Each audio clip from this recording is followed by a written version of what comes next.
नमस्कार दोस्तों, मेरा नाम है डॉक्टर अलका और मेरे चैनल साहित्य सागर में आपका बहुत-बहुत स्वागत है। जो चैनल है, ये उन सभी अभ्यर्थियों के लिए बहुत ही उपयोगी है जो MPPSC, MP higher education, guest faculty, school colleges की जो वैकेंसी होती है, इन सब क्षेत्रों से जुड़ी हुई जानकारियों को पाना चाहते हैं। चूंकि एमपीपीएससी मध्य प्रदेश सहायक प्राध्यापक परीक्षा 2025 में जो आयोजित होने वाली है, उसका पेपर जो होगा वो आपका 26 में होगा, 2026 में होगा। तो उसी के लिए कुछ हम हिंदी विषय की तैयारी कर रहे हैं। अगर आप मेरे चैनल में प्लेलिस्ट पर जाएंगे तो चूंकि आपको यहाँ पर बहुत सारी प्लेलिस्ट दिखेंगी जो अलग अलग विषय से संबंधित है, जैसे कुछ एमपी हायर एजुकेशन से संबंधित है, कुछ एमपीपीएससी से संबंधित है, कुछ जानकारियां वैकेंसी से संबंधित है और कुछ एमपी सेट पीएचडी नोटिफिकेशन इस तरह से संबंधित है। इसी में आपको एक एक आपको ये प्लेलिस्ट मिलेगी एमपीपीएससी सहायक प्रोफेसर हिंदी साहित्य 2025-26। तो जो कुछ भी जरूरी और महत्वपूर्ण पाठ्य सामग्री है वो आपको यहाँ पर मिल जाएगी। ठीक है, चलिए अब हम शुरू करते हैं, देखते हैं हमारा आज का विषय। आज का विषय हम अपने जो हमारा पूर्व में हम चला रहे हैं, एक श्रृंखला चला रहे हैं। किस चीज की श्रृंखला? श्रृंखला ये है आपकी जो एमपी असिस्टेंट प्रोफेसर 2022 और 2024 में जो आपकी परीक्षा आयोजित हुई थी, तो पाठ्यक्रम के अनुसार हम यहाँ पर ये देख रहे हैं कि 2022 में और 2024 में यूनिट के अनुसार, इकाई के अनुसार कितने कितने प्रश्न और कौन कौन से प्रश्न आपसे पूछे गए थे। तो सबसे पहले हम ये देखते हैं कि अगर एक संख्या संख्या देखी जाए तो प्रत्येक जो इकाई है उससे 15-15 प्रश्न पूछे गए थे। 15 प्रश्न पूछे गए थे आपके 2022 में एक यूनिट से और 15 प्रश्न पूछे गए थे 2024 में एक यूनिट से। यदि मान लीजिए इकाई 7 है तो 2022 में भी 15 प्रश्न आपसे पूछे गए थे इसी यूनिट इकाई से, और इसी इकाई से 2024 में भी आपसे प्रश्न पूछे गए हैं। तो चूंकि हमने 10, 9, 8 ये तीन जो इकाई हैं इनके 30-30 प्रश्न हल कर लिए हैं।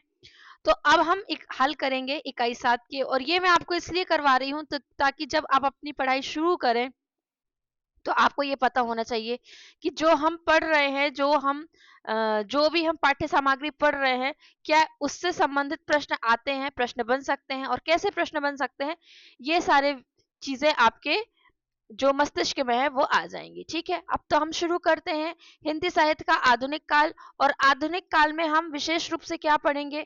विशेष रूप से हम गद्य के बारे में पढ़ेंगे। तो हम शुरू करते हैं, हमारा जो 2022 है, 2022 के प्रश्न पत्र से शुरू करेंगे। देखेंगे कि इकाई 7 के अनुसार कौन कौन से प्रश्न आए हुए हैं। आपको एक आश्वासन और मैं दे दूं कि जो मैं उत्तर आपको बता रही हूँ वो उत्तर जो मध्य प्रदेश सहायक प्राध्यापक परीक्षा जो आपकी हुई थी और उसकी अंतिम उत्तर कुंजी आई थी, जिसके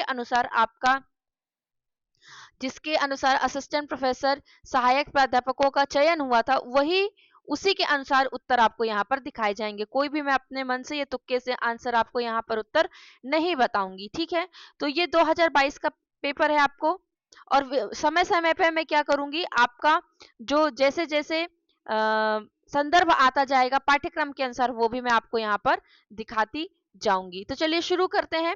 11वां प्रश्न है। 11वां प्रश्न, अच्छा कुछ प्रश्न, एक बात और आपको बता दूं, कुछ प्रश्न ऐसे हैं कि जो आपको ऐसा लगेगा कि ये तो दूसरी यूनिट का हो सकता है। ठीक है, तो आप ऐसा मान के चलिए कि कुछ प्रश्न आपको ऐसे मिल जाएंगे जो आपको लगेगा कि ये प्रश्न शायद दूसरी यूनिट में भी आ सकता है। ठीक है, वो भी मैं आपको यहाँ पर दिखाती जाऊंगी कि किस तरह से आपको लग सकता है। तो सबसे पहले 11 का जो उत्तर आएगा वो आएगा, पूछा गया था भारतेंदु युगीन साहित्य में। अब चूंकि भारतेंदु युगीन साहित्य में, तो यहाँ पर हम मानते हैं कि ये प्रश्न है गद्य का। गद्य का हम इसको क्यों लेकर चलते हैं? क्योंकि यहाँ आलोचना और आलोचक यहाँ से आपसे पूछा गया था। चूंकि आलोचना जो पाठ्य सामग्री है, पाठ्यक्रम में हमारा आलोचना यहाँ पर दिया हुआ है। ये आप देख सकते हैं, ये पाठ्यक्रम है और पाठ्यक्रम में यहाँ पर नाटक के साथ आलोचना का स्वरूप दिया हुआ है।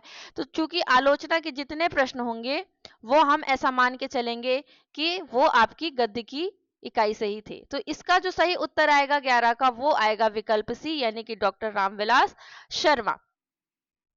अगला प्रश्न हम देखेंगे, 4 खंडों में प्रकाशित हरिवंश राय की आत्मकथा। फिर पुनः हम अपने पाठ्यक्रम में देखेंगे। मैं आपको पाठ्यक्रम से संदर्भ देती रहूंगी ताकि आपको पाठ्यक्रम एकदम से बिल्कुल मस्तिष्क में छा जाए, क्योंकि आपके जो इंटरव्यू भी होगा आपका जो इंटरव्यू भी होगा, वो साक्षात्कार, वो आपका इसी पाठ्यक्रम के अनुसार ही होगा। तो जो इंटरव्यू वाले हैं वो भी इस चीज को बहुत अच्छे से पढ़े, अपने पाठ्यक्रम को बहुत अच्छे से याद कर ले, ताकि आपको बिल्कुल एक सांस में आपको पता होना चाहिए कि आपकी कौन कौन से कितने पाठ्यक्रम में कितनी इकाई है और कौन सी इकाई में कौन कौन से शीर्षक लगे हुए हैं। तो ये जो है था, इसमें आपसे पूछा गया था कि जो आपका आत्मकथा है, तो आत्मकथा हरिवंश राय बच्चन की थी, और इसका जो सही उत्तर है वो है ये वाला, विकल्प ए यहाँ पर आपका सही उत्तर है। अब देखिए, मरे हुए मुहूर्तों की गूंगे आवाजें मुखर होना चाहती हैं। अब जो पाठ्यक्रम में आपकी कहानियां संलग्न थी, ये आपकी पाठ्यक्रम है और इसमें कुछ कहानियां संलग्न थी, जिसमें देखिए टोकरी भर मिट्टी, उसने कहा था नशा, पुरस्कार, तो यहीं से आपका क्या हुआ था, प्रश्न बना था। तो यहाँ से पूछ रहा है कि ये किस कहानी से उद्धृत है, तो इसका जो सही उत्तर आएगा वो आएगा आपका तीसरी कसम। एक और प्रश्न है, अध्यात्म या अध्यात्म शब्द मेरे समझ में काव्य या कला के क्षेत्र में कोई जरूरत नहीं है। चूंकि यहाँ काव्य और कला से संबंधित प्रश्न है, लेकिन आलोचना से आलोचक का नाम पूछा गया था, इसलिए हमने इसको इकाई 7 में रखा हुआ है, और इसका जो सही उत्तर आएगा वो आएगा आपका विकल्प ए, यानी रामचंद्र शुक्ल। संकलन जो है आपका नशा कहानी का, तो ये मानसरोवर के किस भाग में संकलित है, इसका जो सही उत्तर आएगा आपका मानसरोवर भाग 1, यानी विकल्प ए आपका सही है। फिर से आलोचना से प्रश्न, आलोचक से प्रश्न पूछा गया, किस आलोचक ने स्वयं के बारे में कहा है कि मेरा आगमन हिंदी के छायावादी कवि प्रसाद निराला पंत की कविता के विवेचक के रूप में हुआ है। यह किस आलोचक की यहाँ पर बात हो रही है, तो ये बात हो रही है आपकी नंद दुलारे वाजपेयी की बात हो रही है। अगला मैंने आपको बताया कि मैंने 3 इकाई हल करवा दी है और बताए हैं, तुलना की है कि कौन सा प्रश्न 2022 में पूछा गया और कौन सा प्रश्न 2024 में। खड़ी बोली में लिखित प्रेम सागर रचना, इसको हमने इकाई 1 में शामिल किया है। ठीक है, चूंकि हम इसको यहाँ भी शामिल कर सकते थे, क्योंकि गद्य और खड़ी बोली के इसमें ये नहीं है, इसलिए हमने इसको इकाई 1 में शामिल किया है। नारी चेतना विषयक जो भारत की प्रथम पत्रिका थी, प्रथम पत्रिका पूछा था, और यहाँ हमने इसको इस इकाई में इसलिए शामिल किया है क्योंकि यहाँ पर अगर पाठ्यक्रम आप देखें तो यहाँ पर दिया है, यहाँ पर गद्य की अन्य विधाएं, उसके अनुसार हमने यहाँ पर पत्र में शामिल किया है।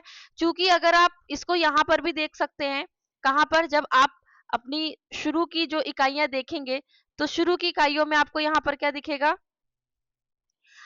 अन्य साहित्यिक पत्रिकाओं की भूमिका, तो यहाँ पर भी आप उसको देखेंगे और इकाई 6-7 के अंतर्गत भी आप उसको देख सकते हैं। ठीक है, तो ये प्रश्न को इसलिए हमने इकाई 7 में सम्मिलित किया है। आगे देखते हैं प्रश्न संख्या, तो इसका जो सही उत्तर आ जाएगा आपका, भारतेंदु हरिश्चंद्र की कौन सी पत्रिका थी, भारतेंदु हरिश्चंद्र की पत्रिका थी ज्वाला बोधनी, उसको हमने यहाँ पर सम्मिलित किया है। अब देखते हैं हम आगे, आगे हमारा क्या है कि हिंदी और उर्दू के संघर्ष में शुद्ध संस्कारवती, तो ये भी जो है गद्य के जब विकास के बारे में हम बात करेंगे तब ये प्रश्न आता है, और चूंकि गद्य का जो विकास है वो आपका इसी इकाई में दिया हुआ है, यहाँ देख रहे हैं आप गद्य का उद्भव विकास। ठीक है, तो इसीलिए हम यहाँ क्या करेंगे, इस प्रश्न को इसी इकाई में हम शामिल करेंगे। तो इसका जो सही उत्तर आएगा वो आएगा आपका राजा लक्ष्मण सिंह। आप देखते रहिए, कुछ प्रश्न हो सकता है दो दूसरी यूनिट के इसमें अगर आ गए हो 1-2 प्रश्न, तो आपके प्रश्नों की संख्या 16 भी हो सकती है, 17 भी हो सकती है, पर करीब करीब आपका वो 15 प्रश्न के आसपास होता है। नाटक से पूछा गया है कि कौन सा नाटक कालिदास कृत कुमार संभव पर आधारित है, ये प्रश्न आपसे पूछा गया है, तो इसका जो सही उत्तर आएगा वो आएगा आपका 8वां सर्ग, जो कि किसका है, सुरेंद्र वर्मा। अगला लेखक से सवाल है, गद्य से सवाल है, तो यात्रा वृतांत जो विधा दी हुई है हमारे पाठ्यक्रम में, वहां से आपसे पूछा गया था इसमें से कौन सा जो युग्म है वो सुमेलित नहीं है, तो यहाँ पर आपका जो सही उत्तर आएगा वो आएगा विकल्प सी, रामवृक्ष वेनीपुरी। अगला कहानियों के संदर्भ में पूछा गया है कि कहानी नई कहानी पुस्तक में नामवर सिंह ने नई कहानी किसको माना है, तो जो इसका सही उत्तर आ जाएगा वो आ जाएगा आपका विकल्प बी, यानी कि परिंदे कहानी को उन्होंने पहली कृति माना है। अगला देखिए, किसके बचपन का नाम आनंदी लाल था। अब देखिए ये पूछा गया है किसके बारे में, जैनेन्द्र के बारे में। तो चूंकि जैनेन्द्र की एक रचना हमारे पाठ्यक्रम में लगी हुई है, और वो क्या लगी हुई है, यहाँ पर अगर आप देखेंगे पाठ्यक्रम में, यहाँ पर तो जैनेन्द्र की रचना यहाँ पर हमें दी हुई है। तो इसलिए हम क्या करेंगे, इसको, इस प्रश्न को इकाई 7 में हम सम्मिलित करेंगे। ठीक है। अच्छा, आप एक बात और देखिए, जो मैं बोल रही थी कि 2 यूनिट में, 2 इकाई में आपको ये लग सकता है कि ये प्रश्न दो, जैसे ये वाला है, ये भी है गद्य से ही, ये जो प्रश्न है ये भी गद्य से है, लेकिन ये विशेष विशेष तौर पे किससे पूछा गया है, ये उस संदर्भ में पूछा गया है जो रचना हमारे पाठ्यक्रम में लगी हुई है, संलग्न है, और ये पूछा गया था आपसे इसके बारे में, और ये इकाई 9 के अंतर्गत आता है, इसलिए हमने इसको यहाँ पर शामिल नहीं किया है। चंद्रगुप्त नाटक के बारे में, अरुणा यह मधुमय देश हमारा, ये गीत किस पात्र द्वारा गाया गया है, चूंकि ये नाटक है लेकिन गीत किसके द्वारा गाया गया है, इसीलिए गद्य विधा के नाटक से संबंधित था, इसलिए हमने यहाँ पर इसको सम्मिलित किया है, और इसका जो सही उत्तर आएगा विकल्प सी, यानी कि कॉर्नेलिया। अब देखते हैं हम अगला प्रश्न। तो 15 प्रश्नों का जो एक हमने श्रृंखला चलाई है, 15 प्रश्न आपके 2022 के, 15 प्रश्न आपके 2024 की। ठीक है, ये हमने कुछ प्रश्न हल करवा दिए, जैसे कि मैंने आपको फिर से बताया है कि हमने 8, 9 और 10 ये हमने इकाई हल करवा दी है। तो अगर आपने भी पूर्व वीडियो नहीं देखे हैं तो देखिए, मेरा उद्देश्य कोई वीडियो बना के बहुत सारे व्यूज इकट्ठा करने का नहीं है, बस सहायता करने का है उन बच्चों के लिए जो पहली बार एमपीपीएससी का एग्जाम देने जा रहे हैं। तो मैं सोचती हूँ कि मेरे अनुसार जो कुछ भी मुझे सटीक लगता है उसकी जानकारी मैं आपको दूं। एक प्रश्न ये भी पूछा गया था कि श्रद्धा और इड़ा, चूंकि श्रद्धा इड़ा ये कामायनी के संदर्भ में है और कामायनी काव्य है, लेकिन ये विचार पूछा था, तो इसको आप आलोचना के संदर्भ में रखेंगे तो ये प्रश्न आ सकता है इकाई 7 में, नहीं तो ये फिर आएगा आपका इकाई 6 में। तो इसमें थोड़ा सा यह है कि इकाई 6 में भी आ सकता है, इकाई 7 में। जब मैं इकाई 6 की करवाऊंगी तब भी मैं ये प्रश्न आपको वहां पर दिखा दूंगी। ठीक है, अगला देखते हैं हम इसमें। चूंकि मैं पूरा पेपर एक बार आपके सामने दिखाना चाहती हूँ और हर बार दिखाऊंगी, क्योंकि बिल्कुल आपको प्रश्नों का जो एक कहना चाहिए प्रारूप है वो बिल्कुल आपको समझ में आने लगे कि इस तरह से जो प्रश्न है वो आते हैं। 132 प्रश्न देखिए, यहाँ पर पूछा गया है ललित विग्रह राज नामक जो नाटक है उसके रचनाकार कौन है। देखिए, अब ये प्रश्न यहाँ पर क्यों शामिल किया गया है, इसका कारण मैं आपको देती हूँ। क्योंकि जब हम आपका जो नाटक का उद्भव विकास है ये आपके पाठ्यक्रम में लगा हुआ है। ये देखिए यहाँ पर नाटक और आलोचना का स्वरूप उद्भव विकास, तो यहाँ पर इसीलिए मैंने नाटक को यहाँ पर ये इस प्रश्न को यहाँ पर सम्मिलित किया हुआ है, और इसका जो सही उत्तर आएगा आपका आएगा विकल्प ए। क्या आएगा, विकल्प ए।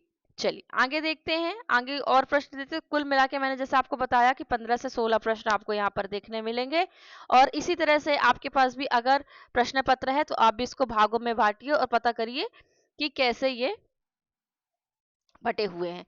हिंदी नई चाल में ढली, ये 1873 ईस्वी में ये कथन भारतेंदु हरिश्चंद्र ने, तो इसको भी हम गद्य के अंतर्गत ही रखेंगे, और इसका जो सही उत्तर आएगा कालचक्र।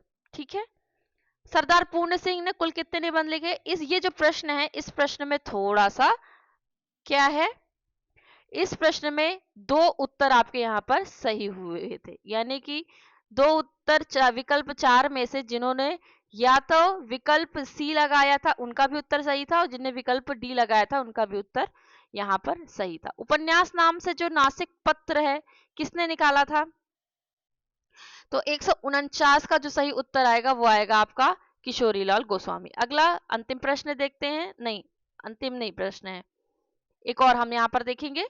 कुबेर नाथ राय के जो निबंध है संग्रह प्रिय नीलकंठी, उसका समय आपसे पूछा गया था, तो उसका जो सही समय होगा 1968, और शुक्ल जी ने परिमार्जित गद्य की। तो जब हम गद्य का उद्भव और विकास पढ़ते हैं तब हम ये बात पढ़ते हैं, और इसका सही उत्तर होगा भाषा योग वशिष्ठ, यानी कि विकल्प डी।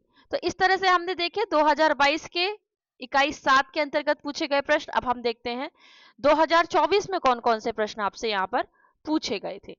ठीक है, तो ये है आपका 2024 का पेपर, इसमें भी हमने इकाई 10, इकाई आपकी 9 और 8 हमने हल कर ली है। चलिए आगे हम देखते हैं, इसमें जल्दी से हम कंप्लीट करेंगे इसको।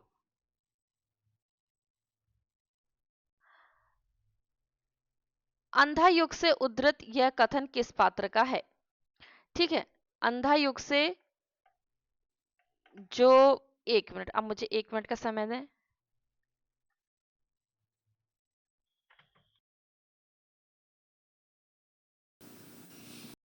ये अंधा,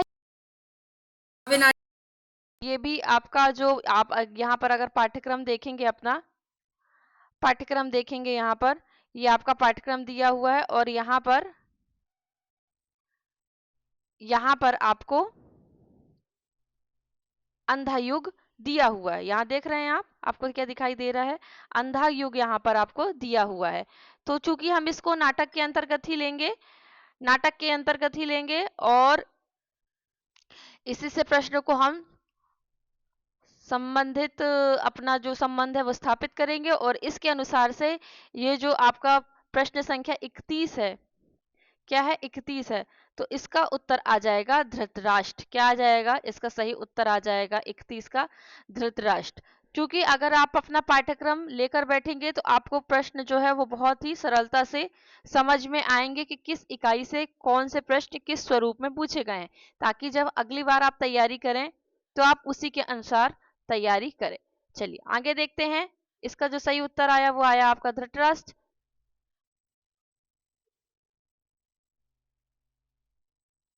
चंद्रगुप्त नाटक के संबंधित पात्र परिचय को सुमेलित कीजिए। 36 का जो यहाँ पर सही उत्तर दिया गया है वो है आपका विकल्प ए, यानी कि वररुचि मगध का अमात्य। मालविका कौन है? मालविका है सिंधु देश की राजकुमारी, सुवासिनी शक्तार की कन्या और फिलिप्स क्या है? सिकंदर का क्षत्रप। 32 प्रश्न में पूछा गया है आपसे कि प्रसाद जी की आधुनिक हिंदी में जो वास्तववाद वस्तुतंत्र के भी प्रवर्तक है, आलोचक किस आलोचक का मत है? चूंकि आलोचना से प्रश्न है इसीलिए हमने इस प्रश्न को कहाँ शामिल किया है? इस प्रश्न को हमने शामिल किया है इकाई 7 में और इसका जो सही उत्तर आएगा वो आएगा आपका नंद दुलारे वाजपेयी, विकल्प ए। नारी का आकर्षण पुरुष को पुरुष बनाता है, ये जो रचना है लहरों के राजहंस, ये आपकी रचना पाठ्यक्रम में दी हुई है, तो हमने इसको यहाँ पर इसीलिए सम्मिलित किया हुआ है। तो इसका जो सही उत्तर आएगा ये आएगा आपका सुंदरी और अलका। अनुक्रम की दृष्टि से अरे यायावर रहेगा याद, जो यात्रा वृतांत है, इसके अध्यायों का जो व्यवस्थित क्रम है ये आपसे पूछा गया है, तो इसका सही उत्तर आएगा विकल्प ए। भारतेंदु लिखित जो अधेर नगरी है ये भी पाठ्यक्रम में लगी हुई रचना है आपकी, तो इसका जो सही उत्तर 34 का जो सही उत्तर आएगा वो आएगा आपका विकल्प सी। 34 का जो सही उत्तर है वो है आपका विकल्प सी। एक लंबी कविता का अंत, ये जो निबंध है इसमें उद्धृत जो कथन है वो किसका दिया हुआ? तो भारत की एकमात्र आशा उसकी जनता है, यह कथन जो है वो किसने दिया हुआ है? तो इसका जो सही उत्तर आएगा स्वामी विवेकानंद ने। उनकी दृष्टि में वही रहता है जो उनके हृदय में रहता है। पथ के साथी जो संस्मरण है उसमें यह कथन किससे संबंधित है? तो जो 29 का उत्तर है वो है आपका इसका विकल्प बी। आगे देखते हैं हम यहाँ पर, जैसा कि मैंने आपको बता दिया है कि 15-15 प्रश्नों की श्रृंखला है और इसमें भी हमने हल करवा दिए हैं 8, 9 और 10 इकाई के जो प्रश्न थे, और ऐसे ही अभी हम इकाई 6 का करेंगे। ऐसे जल्दी जल्दी करते हैं हम 3-4 दिनों में हम ये वाला जो ये श्रृंखला इसको खत्म करके फिर हम विस्तार से चर्चा करेंगे, विस्तार से चर्चा करेंगे हम कि हमको अब किस तरीके से हमको अब पढ़ना है। एक प्रश्न आपसे पूछा गया था, आलोचक से पूछा गया था, चूंकि ये काव्य है लेकिन आलोचना से आलोचक के बारे में पूछा गया था, इसलिए जो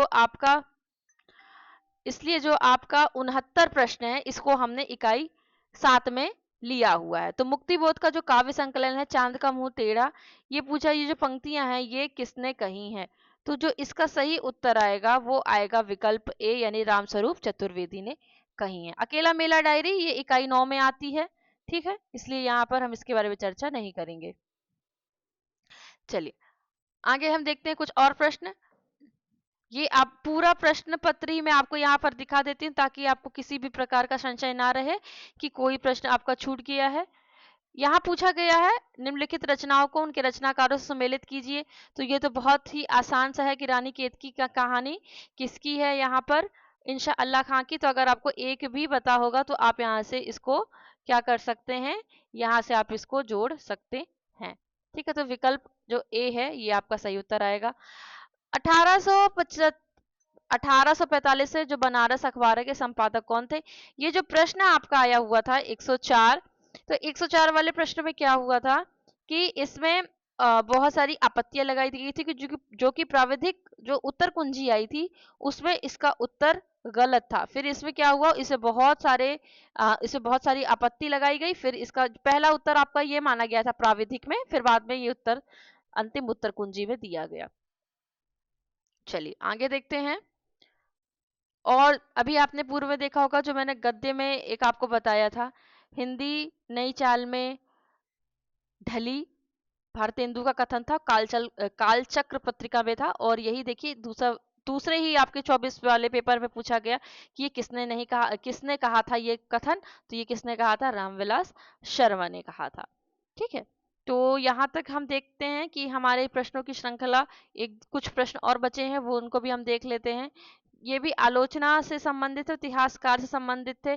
तो आप इसको चाहे तो यहाँ इकाई 7 में शामिल कर लें, चाहे ये जो भक्ति काल है हम भक्ति काल में इसको देख लेंगे। ठीक है, इस प्रश्न को हम भक्ति काल से देख लेंगे, क्योंकि ये भी आलोचना ही है लेकिन भक्ति काल के बारे में ज्यादा से पूछा गया है, तो हम इसको भक्ति काल में शामिल कर लेंगे। और हम आपको पूरे प्रश्न कराएंगे, आप ये मत समझिए हम कोई भी प्रश्न आपको नहीं छोड़ेंगे। अब यहाँ पर एक कथन दिया गया है और ये कथन किससे पूछा गया है? जो आपका पाठ्यक्रम में जो रचनाएं संलग्न है उनसे पूछा गया है। तो 137 का जो सही उत्तर यहाँ पर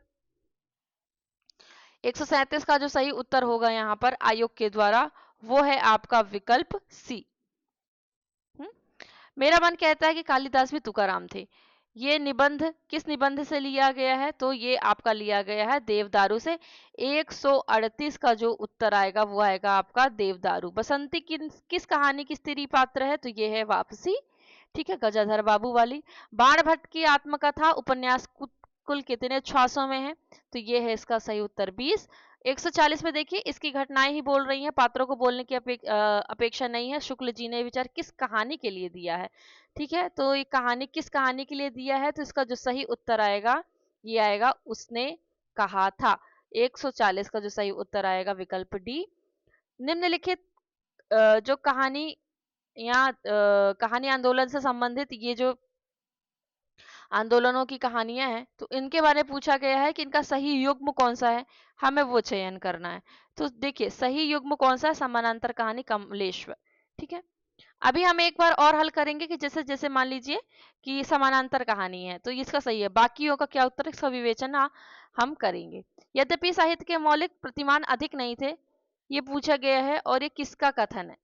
ठीक है, तो आलोचना से संबंधित ये प्रश्न है। ठीक है, ये किससे संबंधित है? आलोचना से। 142, तो इसका जो आयोग ने सही उत्तर माना है वो हम देखते हैं यहाँ पर। 142 का जो सही उत्तर होगा वो होगा आपका विकल्प डॉक्टर नगेंद्र, यानी कि ए आपका यहाँ पर होगा। और यहाँ से हमारे 150 जो प्रश्न थे यहाँ पर हमारे खत्म हो गए। अब हम देखते हैं इकाई 6। अगर आपको वीडियो अच्छा लगा हो तो प्लीज लाइक कीजिएगा, कमेंट कीजिए, बताइए मुझे कि आपकी तैयारी कैसी चल रही है। और चूंकि बहुत समय नहीं है, हमको पेपर 1 की भी तैयारी करनी है, पेपर 2 की भी। तो अगर आप अभी से तैयारी करना शुरू करेंगे तभी आपकी तैयारी पूर्ण हो पाएगी, वरना अगर चाहे आप साक्षात्कार की तैयारी कर रहे हैं चाहे आप परीक्षा की तैयारी करें, दोनों तैयारियों के लिए आपको आपका जो पाठ्यक्रम है वो एकदम से दिमाग में आपके रहना चाहिए, आपके मस्तिष्क में बिल्कुल सटीक बैठा रहना चाहिए। और आपके कितने कितने प्रश्न, कौन कौन से प्रश्न किस इकाई से कैसे पूछे गए हैं, इसका भी आपको जो एक प्रकार से देखा जाए आपको उसका प्रारूप पता होना चाहिए। मिलते हैं अगले वीडियो में, तब तक के लिए अपना ध्यान